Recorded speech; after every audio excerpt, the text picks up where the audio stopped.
বলতো দেখি, পতাকায় মোদের কয়টি রং আছে?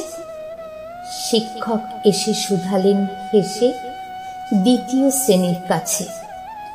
একসাথে মিলে সব ছেলে বলে চিৎকার করে সবে, 3টি বর্ণ রয়েছে রাঙানো জাতীয় পতাকা জুড়ে।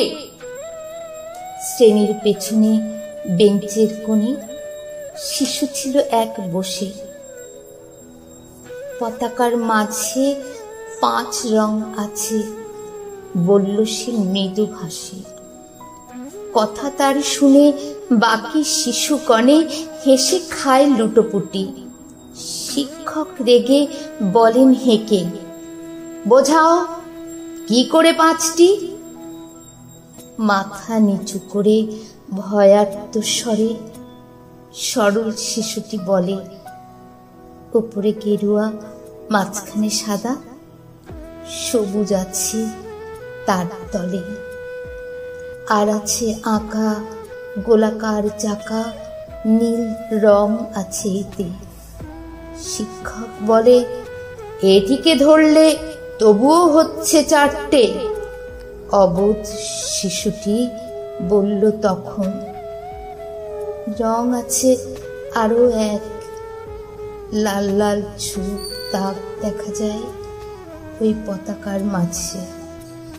বাবাকে যখন আনলে ওরা, কফিনের ঢাকা খুলে জড়ানো রয়েছে দেহখানা তার পতাকা আর ফুলে। রক্তের দাগে ছিল লাল ছোপ ওই পতাকার মাঝে। এই নিয়ে মোট হলো 5টি। এবার তো ঠিক আছে? সরল শিশুটির জবাবখানি কাঁপিয়ে দিল বুক। অশ্রু এলো নয়ন ভরে, শুকনো হলো মুখ। আজও যারা দেশের জন্য করছে বলিদান, স্বাধীনতার শহীদ সম তাদের অমর প্রাণ। হয়েছি স্বাধীন, পেরিয়ে গেছে 78টি বছর। দেশ বাঁচাতে যাচ্ছে যে প্রাণ, রাখছি কি তার খবর?